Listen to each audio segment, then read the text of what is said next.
Hello and welcome back to Newsroom Nigeria. This is where we give you hot, fresh, and sizzling news all day long. If this is your first time here or you have not subscribed to this channel, kindly subscribe. Click on the like button. Lastly, please leave your opinions in the comment section below. World leaders react as Bashar al-Assad flees Syria after fall. Amid growing concerns about the crisis in Syria, world leaders have reacted to the sudden fall by predictable fall of a long-serving Syrian president, Bashar al-Assad, who has reportedly fled his country after the blistering capture of the capital, Damascus.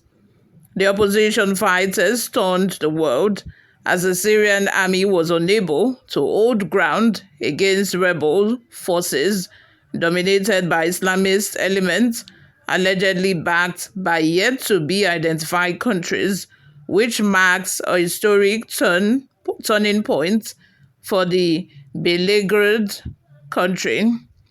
After capturing Damascus, the rebels declared that the country has been liberated. They announced that President Assad has fled the country as celebrations erupted in Damascus and other parts of the country, including along the border with neighboring Lebanon, where many displaced Syrians want to go back home. Assad had battled to stay in power amid 13 years of bloody war, which led to the killing of thousands of Syrians, while many others were displaced. This spectacular opposition victory has ended the Assad dynasty, which has ruled the country for over half a century. U.S. President Joe Biden, in a statement released by the White House on Sunday, said President Biden and his team are closely monitoring the extraordinary events in Syria and staying in constant touch with regional partners. United Nations envoy to Syria, Guy Pedersen, said, "What is important is that we are able to find a situation where there is a political way out of this, and that political way needs to be very different from what it has been before. It needs to be a process that is inclusive of everyone and where we really focus on the need for unity, stability, and where Syria is able to restore its sovereignty and its territory. There are lots of wounds that need to be healed." Italian Foreign Minister Antonio Tajani, for his part, said, "I am following with concerned attention the evolution of the situation in Syria. I am in constant contact with our embassy in Damascus and with the office of the Prime Minister. I have called an emergency meeting at 10:30 a.m. at the Foreign Ministry," Tajani said on X. U.S. President-elect Donald Trump, in a statement posted on his Truth social platform, said El-Hassan had fled his country after losing the backing of Russia. Assad is gone. He has fled his country. His protector, Russia, led by Vladimir Putin, was not interested in protecting him any longer. There was no reason for Russia to be there in the first place. They lost all interest in Syria because of Ukraine, where close to 600,000 Russian soldiers lay wounded or dead in a war that should never have started and could go on forever.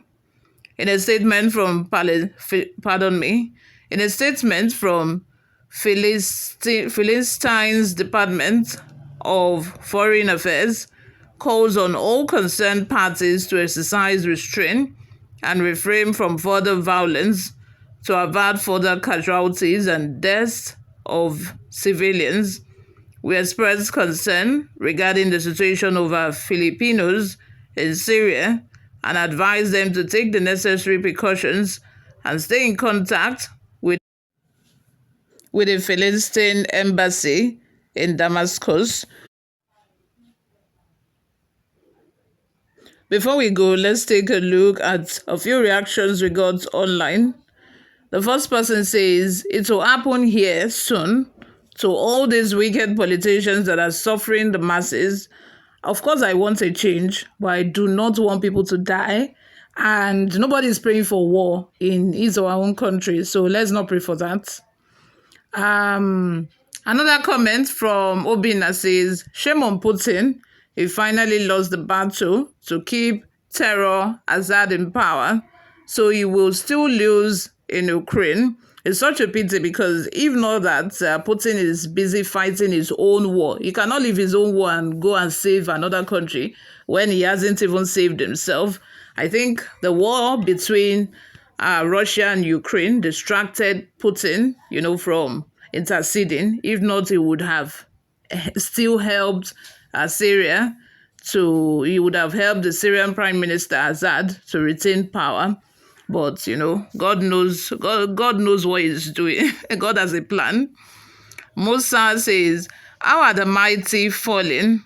Iran, Russia, North Korea, China supplying weapons to Syria, Hezbollah, Houthis, rebels, ICC judges, Assad need to be arrested for war crimes committed against humanity in Syria, unless the court is an anti-Semitic court against Israel, Jews, the Hebrews, State of Israel. Another comment says, kudos to Israel and Mossad. That's one their tactics. Salvation Team says, let it happen in Nigeria now.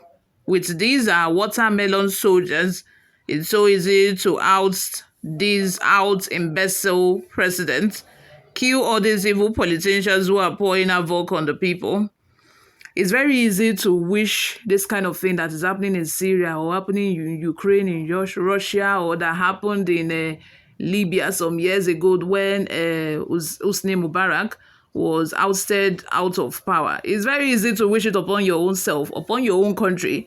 It is very easy. It's, wishful thinking. But in reality, a lot of people died. Millions of people died for them to be able to overthrow the government of the day. It's not easy. So when you are wishing something for yourself, when you are praying for something, be careful what you wish for. I'm not praying for that, for such thing to happen in Nigeria.